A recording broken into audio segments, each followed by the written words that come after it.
sunshine, thank you for rain, thank you for joy, thank you for pain. It's a beautiful day. Ayan, sa mga interested po at nais mag-inquire yan, subscribe niyo po ako at ito po yung ating FB account, Facebook page, WhatsApp and Viber. Ayan, yan niyo po ako message mga kapamilya. I'll scream. Hello mga kapamilya, dito po kami ngayon sa San Andres, Quezon, Sitio Inanuran, Barangay Talisay. Ito po yung national highway ng San Andres. So may barangay road po na cemented papunta dun sa property for sale. Ano po? So dito tayo ngayon papasok. So ayan mga kapamilya, papasok na kami. So ayan yung galing ka sa provincial road, dito yung madadaanan mo. Bali cemented road na siya. So napaka-accessible nitong property natin. Yan, meron po tayong tagasalita dito. Para tipid tayo sa voice cover. Ang hirap kasi magsabay-sabay lahat. Vlogger, kailangan video ka lang, wala ka lang sound. May na ako, voice over na lang natin. Mga vlogger po nasa sasakyan. Kailangan ko din po kasi mag-upload sa YouTube ko eh. Ganda. Ano isla na yan? Boreas. Yan ang Boreas. Ah, Boreas. Dito ba pupunta yung yung maraming cottage baga? Ayan, may barangay hall dito. Dito sa Pilas. Dadaanan mo dito ang barangay hall tapos elementary school. Ayan o. Nasaan dito yung Pero ito ay ayan, rough road na. Itutuloy pa din naman to. Kasi may iglesia ni Cristo dito sa may dadaanan tayo. Inanuran. Ano kayo inarod dito? Anong element? Inaanod dyan. Naanod dito yung mga taga-Bisaya. Inanuran ng Bisaya, no? Totoo? Ayaw pala talaga history. Kasi inanuran mga taga-Bisaya nandito. Inanuran. Tapos kakanan tayo dito. Siguro naglubog yung nila, Yung barko na sinasabi. Barko. Tapos dito inanod. So yun yung history ko yan ito. So may history po pala. Tapos dito na sila natira, nagkaasawahan. Ayan. May buyer kasi ako, gusto makita muna yung papasok. Ang klase ng gas. Bago pupunta dito. Foreigner ang asawa.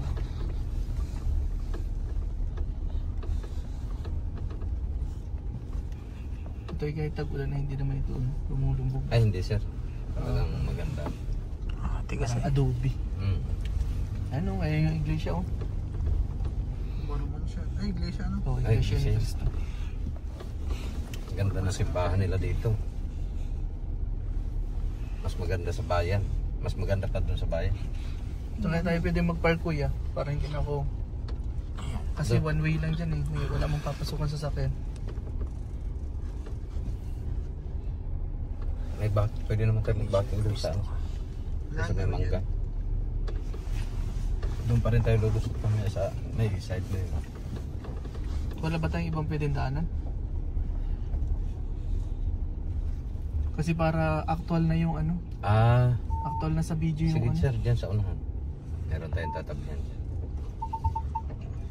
Actual sa video yung Papasok doon sa property. Magkakahabulan to ng aso mamaya.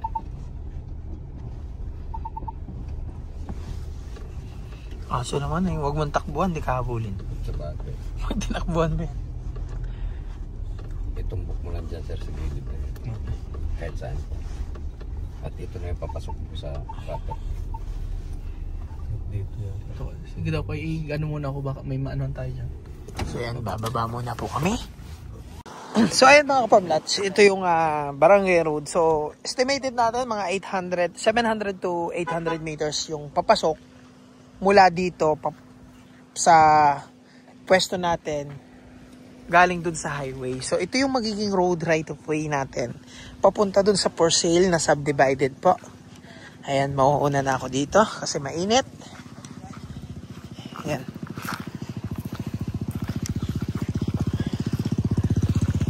Okay. Mainit na. Parang lumipas ng tag-ulan.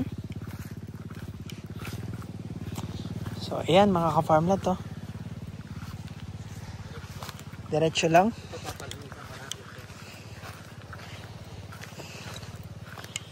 Ayan. So, hindi pa po siya nalilinisan kasi bago pa lang tong i-open.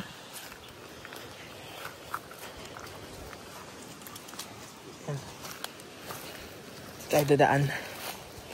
At least na actual po natin. Ilang meters tong right of way na to kaya? Ayun. 2-way po pala to ang right of way natin. 6 meters.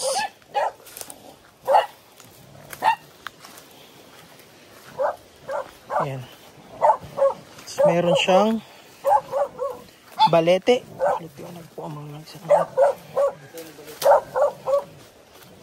Ang laking balete oh.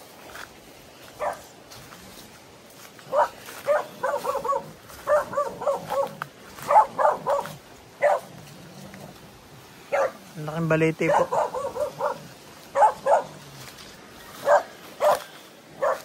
Six meters right of way.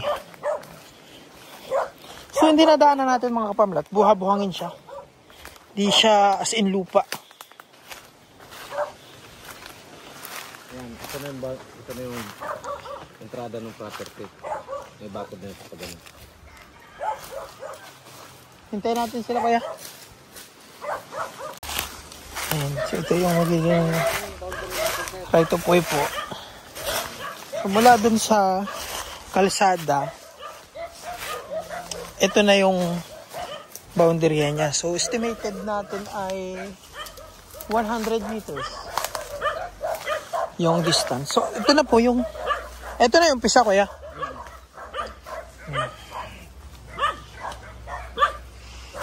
So ito na yung umpisa ng for sale na subdivided na 2,000 square meter ang bawat lote.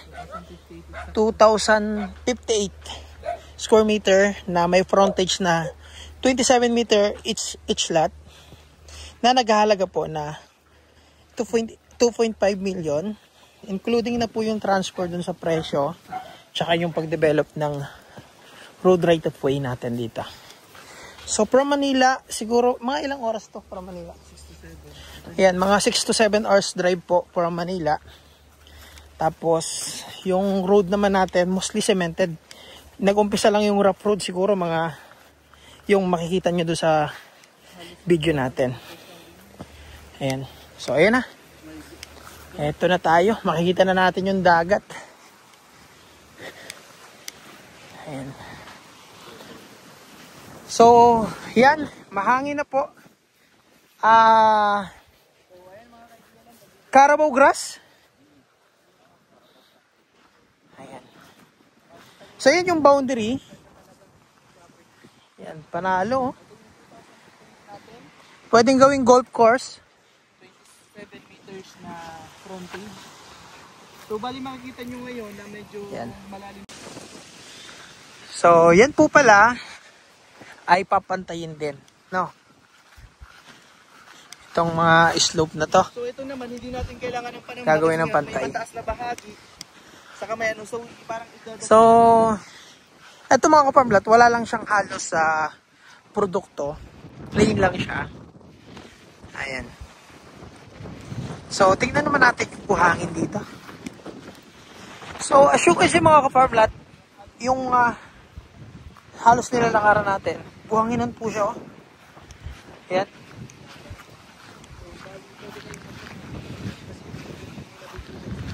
So, imagine mga kaparmlat, December ngayon, mainulan, wala man tayo nakikitang tubig na nagbabaha dito. Yan, mga ilang sunod na bagyo dumaan. Mukhang okay naman yung lote natin dito na binablog. Ayan mga kaparmlat, kung gusto nyo magkaroon ng 2,000 square meter, 2,058 square meter na beachfront na naghahalaga po ng 2.5 million. Ayan. Ibig sabihin, bukod dun sa sukat, may salvage zone pa siya. Yeah. Mga ilang meters? as in malawa kasi mapapansin natin simula doon siguro simula dito yung salvage zone na to hanggang doon. Okay. So yan.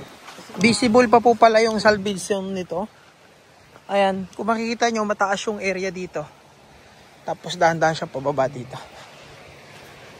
Ayan. So, kulay asul yung tubig, ibig sabihin malalim na po agad dyan, banda.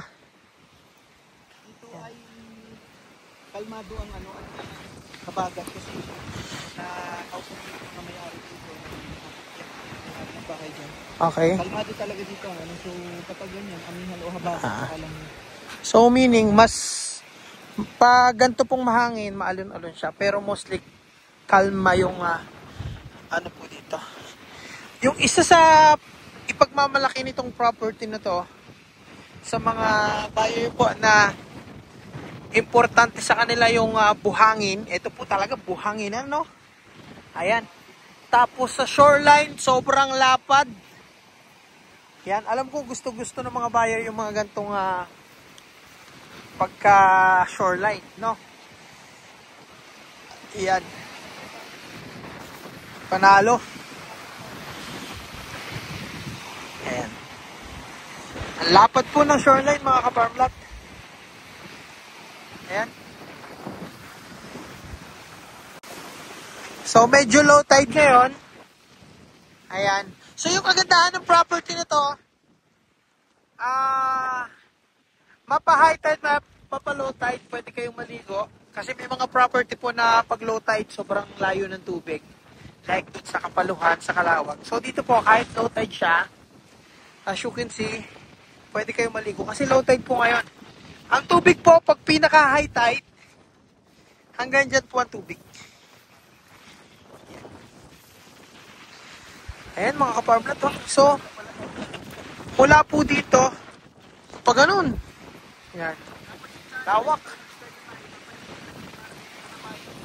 Ganda ng buhangin, no?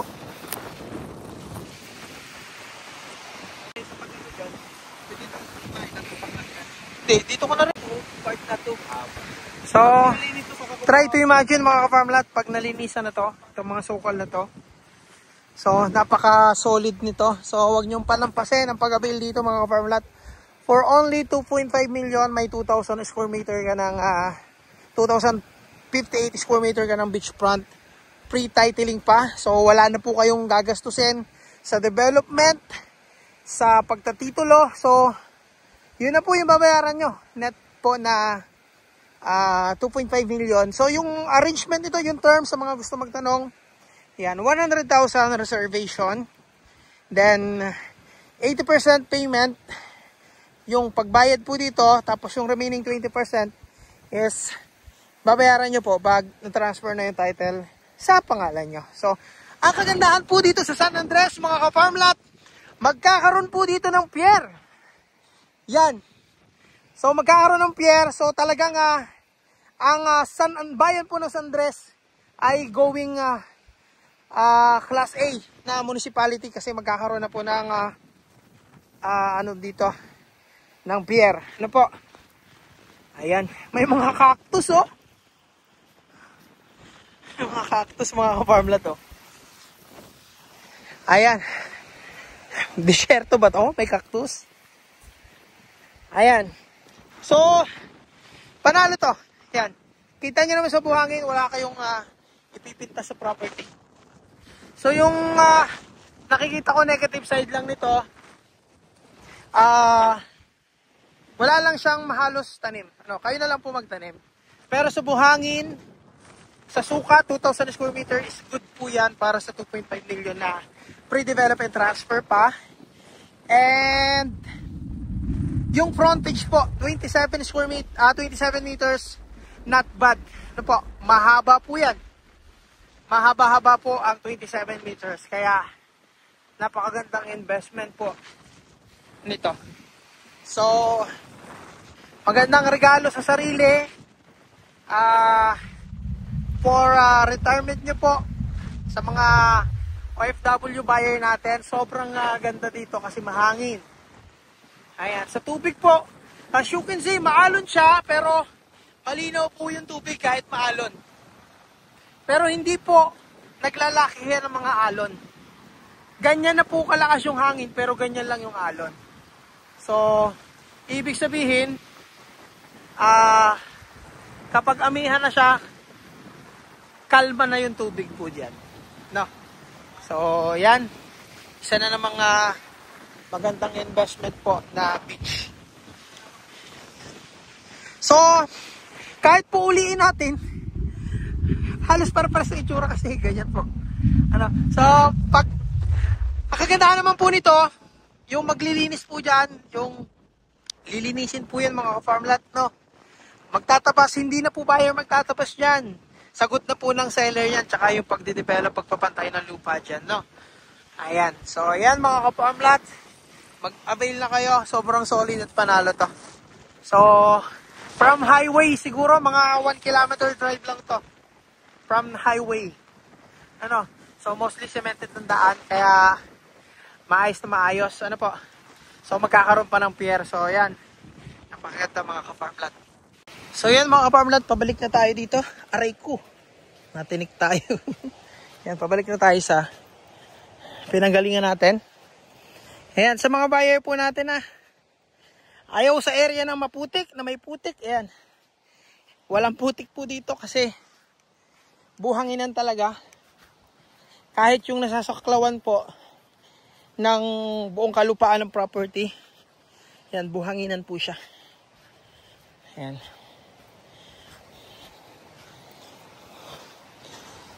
Yan mga ka-farm na to. Ako, lulutong tayo nito. Mainit. Ayan. So ganda. Carabao grass po siya. Ay, hindi siya Carabao grass. Iba yung damo. Yan, ganda po yan. Papantayin na lang ito. Mabilis lang to mga ka-farmlat kasi buhangin po siya, oh. Yan. Buhangin. Kita nyo naman, oh. Yan. So, ayan mga ka-farmlat. So, kung gusto nyo pong mag-avail na po kayo, paunahan to. Sa bagay, although lahat naman yan, magiging maganda kasi de-develop eh. Alin? Ito? Oo. Ayan Sako po pa pala ng to ng property yun. Yun, hanggang doon pa po tayo. Sa kabilang bakod na yun. Ayan mga ka-farmlat, oh. So kung magre-reserve po kayo dito at interesado kayo dito na kayo mga ka-farmlat, oh, maganda. Hindi na kailangan i-develop, okay na siya. Pero ito naman, yan, i-develop po yan. Papantayin po yan. Ayan, pero ito, okay na yung terrain ng lupa niya eh. Ayan. So, nasa bungad lang po pati siya. So ayan mga ka-farmlat, paunahan po dito. So napakaganda naman niya. Ayan. Kung wala po ito, yan, citron na yan. So, tapos, imagine po, citron na yung dagat, tas puro ganito siya. So, sarap pong camping site nito. Ayan. Natubo naman po ang mga nyug dito. Ayan, makikita nyo. Ayan. So, panalo to mga ka-farmlat. So, ayan mga ka-farmlat, hanggang dito lang yung ating video at maraming salamat po sa inyong panonood.